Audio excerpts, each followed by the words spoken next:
이 시간 로마서 14장 22절에서 23절의 말씀을 가지고 스스로 믿음을 가지고 있으라는 제목으로 함께 은혜를 나누겠습니다.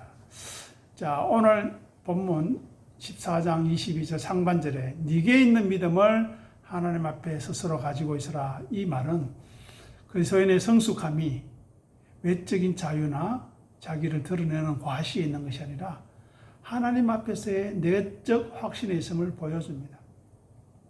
이 구절에서 형제들을 위해서 자유를 절제하라고, 부인하라고 했다면, 이전 구절에서 그랬다면, 이 구절에서는 그렇다면 우리의 올바른 지식과 확신은 어떻게 처리해야 마땅한가 하는 데 대한 대답입니다. 그 의미를 세 가지로 나누어 보겠습니다. 첫째로, 과시하지 않는 믿음입니다. 즉 공동체를 배려하는 믿음입니다. 여기서 말하는 믿음은 구원받는 믿음이 아닙니다. 모든 것을 먹을 수 있다는 확신과 자유를 뜻하는 것입니다. 즉 내가 옳고 나는 자유롭기 때문에 고기를 먹어도 끓임이 없다는 것, 나는 내 생각대로 해도 된다고 하는 그것이 굳이 그것을 받아들일 수 없는 연약한 형제 앞에서 보란듯이 행하여 그들을 불편하게 하지 말라는 것입니다. 어떤 이들은 자기의 자유를, 자기가 받은 은혜가 남다르다는 것을 남에게 증명해 보임으로써 자기의 믿음이 좋고 자기는 자유로운 사람임을 과시하려고 합니다. 그거는 자랑이죠. 그것은 다른 측면에서 생각하면 업신여기는 남을, 나는 이 정도인데 너는 못하지 라고 업신여기는 것입니다. 그러니 신중하라는 것입니다. 그래서 바울은 이야기합니다. 우리의 확신을 떠벌리지 말고 남에게 강요하지도 말고 조용히 우리 안에 간직하라는 것입니다. 왜냐, 성숙한 자유는 남에게 보여주기 위한 퍼포먼스가 아니기 때문입니다. 쇼가 아니기 때문입니다. 두 번째로, 하나님 앞에서의 독대입니다. 꼬람되어라는 말이 있죠. 하나님 앞에서. 이 하나님 앞에서라는 표현은 성도의 기준이 사람의 인정이 아니라 하나님의 시선에 있음을 강조합니다. 물론 사람들에게 인정받으면 좋겠지요. 정말 믿음이 좋습니다. 정말 귀한 헌신을 하십니다. 나도 그렇게 본받고 싶습니다 하면 얼마나 좋겠습니까? 많은 그런 말은 일시적이고 순간적이라는 것입니다. 그래서 우리의 자유함에 대해서 다른 사람들이 동의하지 않더라도 하나님께서는 하신다는 것, 그리고 우리의 양심이 하나님 앞에서 떳떳하다면 그것으로 충분하다는 것입니다. 그러니 믿음이 연약한 자들이 율법주의적 잣대로 우리를 비판할 때, 판단하려고 할 때 맞서 싸우거나 설득하려고 하지 말고 침묵할 수 있는 힘을 간직하라는 것입니다. 왜냐하면 우리의 정당성은 사람들이 동의해주는 여론, 대다수가 인정해주는 그들의 인정에서 오는 것이 아니라 하나님과 친밀한 관계에서 이미 확정되었기 때문에 하나님만이 우리의 믿음의 유일한 청중이 되시고 근거가 되게 하는 힘이 된다는 것입니다. 그렇다고 스스로 오해하거나 착각할 필요도 없겠죠. 세 번째, 비판받지 않는 복입니다. 이 구절은 다음으로 이어지는 자기가 옳다 하는 바로 자기를 정죄하지 아니하는 자는 복이 있다 하는 말씀과 연결되죠. 왜냐하면 자기가 가진 확신, 믿음을 자기 안에 내면에 잘 간직하고 질서 있게 누리는 사람은 복된 사람이라는 것입니다. 누가 뭐라든 참된 안식이 있고 참된 평안을 누리는 사람은 복된 사람입니다. 반대로 자기의 확신을 남 앞에서 무분별하게 사용하다가 누군가를 넘어지게 하면 결과적으로 자신의 그 옳았던 행동 때문에 양심의 가책을 받거나 하나님의 책망, 정죄를 받을 수 있다는 것입니다. 그러니 하나님 앞에서 믿음을 스스로 간직하는 것은 우리의 자유가 방종이 되어서 죄를 짓는 도구로 전락하는 것을 막는 보호 장치가 되는 것입니다. 우리의 자유가 사랑 안에서 통제될 때 비로소 우리의 양심이 끄리낌 없는 진정한 복된 상태를 누리고 있습니다. 그래서 네게 있는 믿음을 하나님 앞에서 스스로 가지고 있으라는 이 말은 다음과 같은 의미가 될 것입니다. 나에게 주어진 그리스도 안에 자유와 지식이 참된 것임을 하나님은 아신다. 그러니 그것이면 충분하다. 굳이 믿음이 연약한 형제 앞에서 우리의 자유를 증명하려고 들지 말라는 것입니다. 성숙한 믿음은 밖으로 쏟아나게 드러내는 것이 아닙니다. 나타내고 인정받아야 그것이 가치 있는 것이 아닙니다. 하나님 앞에서 잠잠히 그리고 확신 있게 내면으로 누리는 것입니다. 이것은 우리의 옳음을 주장하지 않고 침묵하시는 예수님을 닮은 모습입니다. 다른 형제를 배려하기 위해서 나의 지식을 깊은 내면의 성숙함으로 성화시켜 나가는, 훈련해 나가는 경건의 능력이 필요합니다. 자, 다음에 22절, 네게 있는 이 믿음을 하나님 앞에서 스스로 가지고 있으라는 이 말을 외적인 행동의 절제를 넘어서 가장 깊은 내면의 욕구와 영적인 싸움이 있음을 우리는 확인할 수 있습니다. 왜냐하면 그리스도인의 가장 성숙한 단계는 내가 옳다, 내가 잘났다를 외치는 것이 아닙니다. 사랑을 위해서 그 옳음을 침묵 속으로 가둘 수 있는 그런 단계입니다. 자, 첫 번째로 인정 욕구와 남을 가르치려는 자아를 부인해야 합니다. 죽여야 합니다. 사람에게는 누구나 자기가 가진 지식, 경험, 자유를 밖으로 드러내고 싶은 욕망이 있음을 인정합니다. 과시하고 싶고 자랑하고 싶고 남들에게 선망이 되고 싶은, 남들 위에 있고 싶은 그 욕심 이해를 합니다. 특히 신앙적으로 내가 더 많이 알고 있고 더 많은 은혜를 경험했다고 생각할 때 그렇지 못한 형제들을 가르치거나 자기 자유를 과시하고 싶은 영적인 우월감이 꿈틀거리는 것을 이해합니다. 하지만 그 옳다는 것을 증명하고 싶은 그 욕구를 부인해야 하는 것입니다. 왜냐하면 자기 부인이라는 것은 틀린 것을 버리는 것뿐만 아니라 나는 맞고 너는 틀리다 말하고 싶은 그 입술을 닫아버리는 것입니다. 우리의 자유가 정당함에도 불구하고 형제를 위해서 그 정당성을 주장하지 않고 하나님 앞에 묻어두는 것, 그것이 철저한 자기의 죽음 없이는, 부인 없이는 불가능한 것이기 때문이다. 다음에 드러냄을 포기해야 합니다. 우리 자아는 늘 무대 위에 서고 싶어 합니다. 그죠? TV 보십시오. 얼마나 무대에 서고 싶어 합니까? 그리고 내가 얼마나 재능이 있는지 뽐내고 싶어 하죠. 내가 얼마나 수고하고 열심히 노력해서 이것을 얻었는지 나타내고 싶어 하죠. 인정합니다. 또 교회도 마찬가지입니다. 나는 믿음이 좋아. 나는 율법에 얽매이지 않아. 나는 하나님의 은사가 많아. 나는 헌신을 많이 해서 시위하고 싶어 합니다. 내 수고와 열심을 드러내고 싶습니다. 하지만 바울은 우리에게 권면합니다. 그 믿음을 스스로 가지고 있으라. 이것은 타인의 시선과 인정으로 자기의 가치를 삼으려는 옛자아를 십자가에 못 박으라는 것입니다. 다음으로 고독을 감당하는 영적 성숙을 우리에게 요구합니다. 믿음을 가지고 있으면서 확신하면서도 그것을 행사하지 않는 상태는 답답할 것입니다. 때로 오해를 동반할 수 있습니다.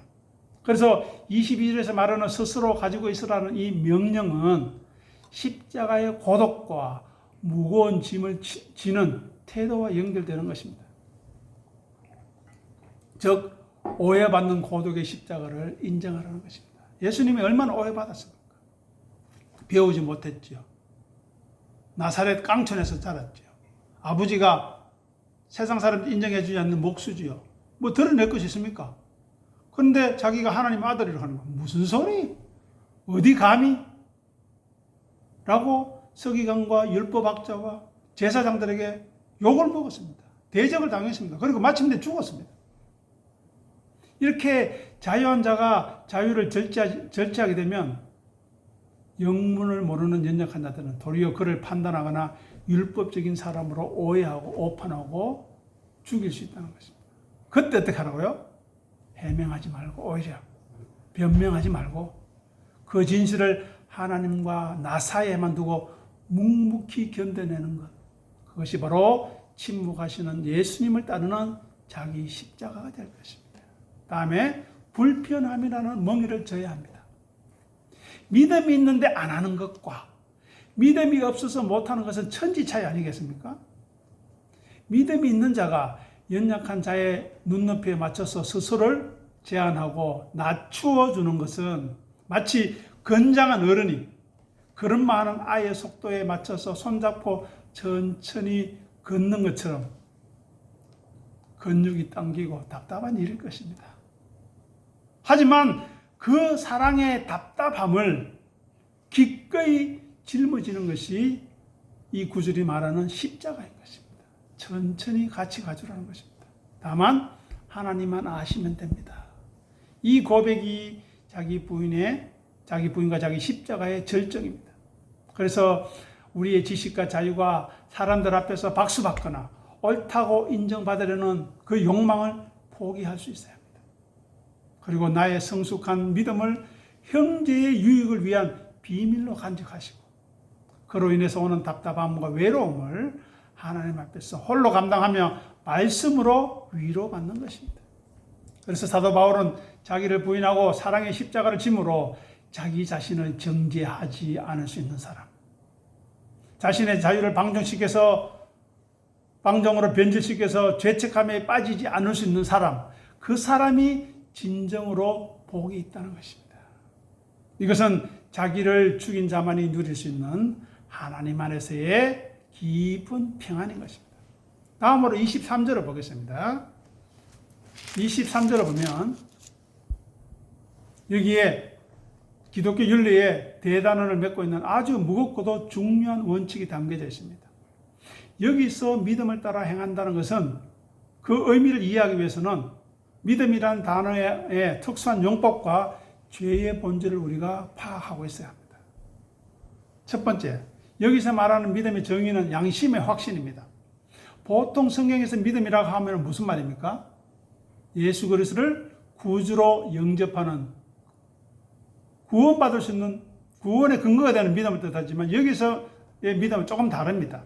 여기는 내가 하려는 이 행동이 하나님 앞에서는 죄가 아니고 하나님이 받으실 만한 일이라는 내적 확신을 의미합니다. 믿음의 차이가 있습니다. 즉 여기서 믿음을 따라 행한다는 것은 단순히 교회에 다니는 사람으로서 행동한다는 것이 아니라 내 양심에 끄리낌이 없는 그 상태에서 확신을 가지고 행동하는 것입니다.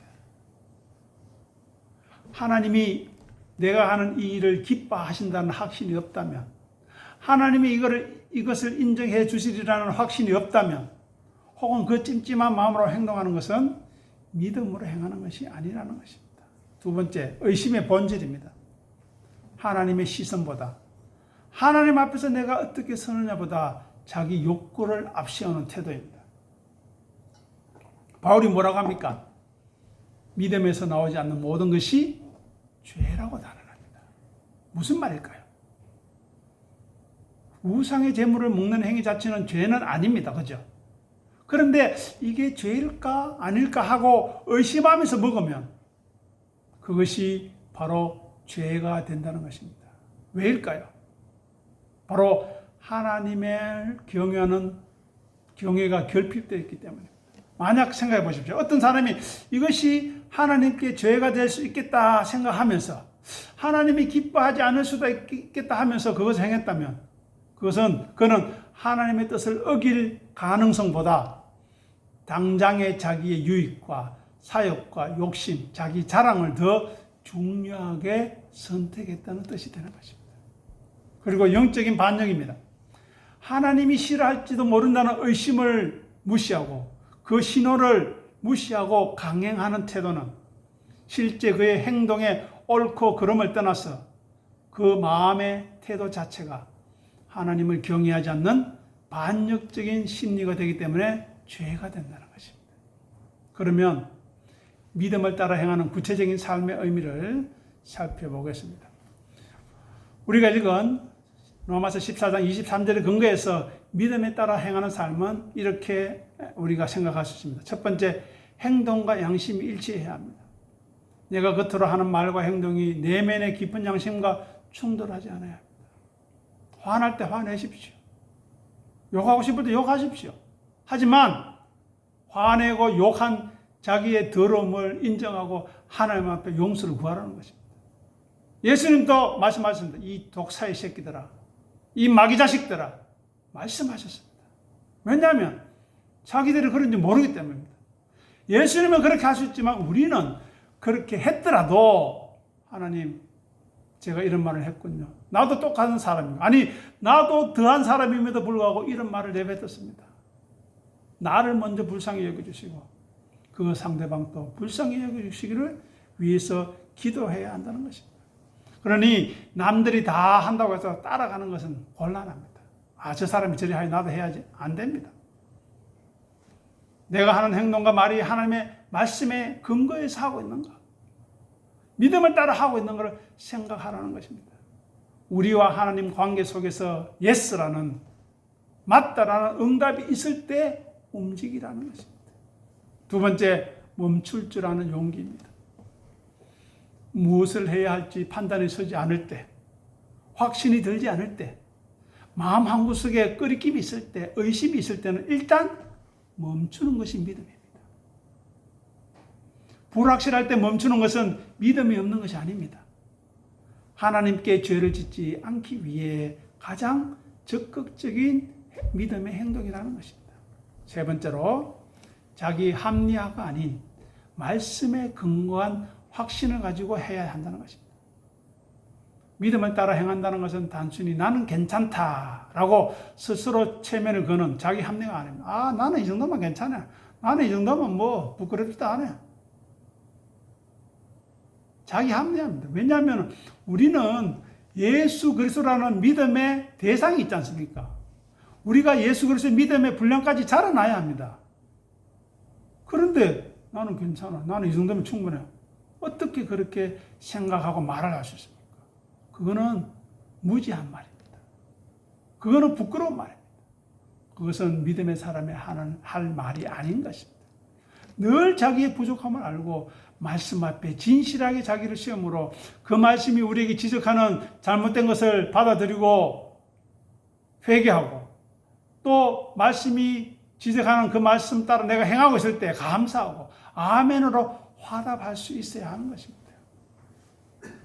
그래서 말씀과 기도를 통해서 형성된 하나님의 주시는 평안과 자유함에 근거해서 당당하게 살아가십시오. 어디에 있든지, 시골 구석에 있든지, 남이 알아주지 않던 어떤 자리에 있든지 그렇게 살아간다면 그 사람은 바로 믿음의 사람이요. 다니엘서 12장에 나오는 것 같이 하늘의 별같이 빛날 존재라는 것입니다. 이것을 이해하는 사람이 믿음의 사람입니다. 그래서 제가 항상 강조하고 부탁하는 말씀이 무엇입니까? 이곳에 많은 사람이 가득 차서 하나님을 찬송하고 하나님을 노래하고 또 우리가 힘을 모아서 선한 일에 힘쓰는 건 아주 좋은 일입니다. 하지만 무엇보다도 우선적인 것은 우리 각자 한 사람 한 사람이 예수님을 섬기고 따르는가 항상 생각하고 질문해야 합니다. 자기를 부인하고 자기 십자가를 지는가 항상 생각하고 질문해야 합니다. 그러면 하나님이 그 귀한 심령을 보시고 알아서 하실 것입니다. 교회를 망하게 하든지 교회를 흥하게 하든지 하나님이 하실 것입니다. 그렇지 않으면 눈으로 보는 것 때문에 우리는 실망합니다. 눈으로 보는 것 때문에 좌절합니다. 그렇지 않다는 것입니다. 오직 하나님께서 행하시도록 우리가 더욱더 말씀 앞에 우리를 내려놓는 것입니다. 그래서 아무리 사소한 일이라도 하나님을 의식하는 마음과 말씀을 묵상하는 마음과 끄리낌 없는 양심으로 행하라는 것입니다. 조금이라도 양심에 찔린다면, 누가 마음에 걸린다면 하나님을 존중하는 마음으로 그 상대를 귀히 여기는 마음으로 그 일을 잠시 멈추라는 것입니다. 자, 그러면 이러한 질문을 몇 가지 질문하고 마치도록 하겠습니다. 자, 우리는 나의 잘남과 옳음을 과시하지 않고 자랑하지 않아도 마음이 평안합니까? 다음, 우리는 자기를 드러내려고 꿈틀거리는 욕망을 절제하고 자제하고 있습니까? 다음, 답답함과 오해 속에서도 하나님을 바라보고 말씀을 묵상하면서 잘 견디고 계십니까? 다음 마지막 질문입니다. 하나님 앞에서 죄가 되지 않을까 하는 의심과 하나님이 싫어하실 수 있을 텐데 하나님이 기뻐하지 않을 수 있을 텐데 하는 그 신호를 무시하지 않습니까? 생각해야 합니다. 이 질문에 진실하게 대답할 수 있는 사람, 그 사람이 하나님의 사람이요, 믿음의 사람이요, 겸손의 사람이요, 온유의 사람이요, 사랑의 사람인 것입니다. 그 믿음의 사람이 이 공동체 안에 한 사람 한 사람 우뚝 서가기를 간절히 소원하고 기도합니다. 기도하겠습니다. 아버지 하나님, 은혜를 감사합니다. 우리의 가진 믿음을 하나님 앞에서 스스로 가지고 있는 믿음의 사람으로 든든히 서가게 도와주시옵소서. 남이 나를 인정하든 욕을 하든 비난을 하든 관계없이 내가 자기를 부인하고 자기 십자가를 지며 예수님을 섬기고 따르는 일에만 집중하고 남에게 해를 끼치지 않을 뿐만 아니라 이웃의 유익을 위해서 애쓰고 기도하고 눈물 흘리는 하나님의 사람으로 든든히 서가게 도와주시옵소서. 그럴진데 우리는 다니엘의 고백처럼 하늘의 별과 같이 빛나는 존재로 하나님이 인정해 주시는 삶으로 네가 작은 일에 충성하시니 주인의 영광에 기쁨에 참여하라는 그 귀한 하나님의 말씀을 들을 수 있도록 은혜 베풀어 주시옵소서. 감사하며 우리 주님 예수 이름으로 간절히 기도드립니다. 아멘.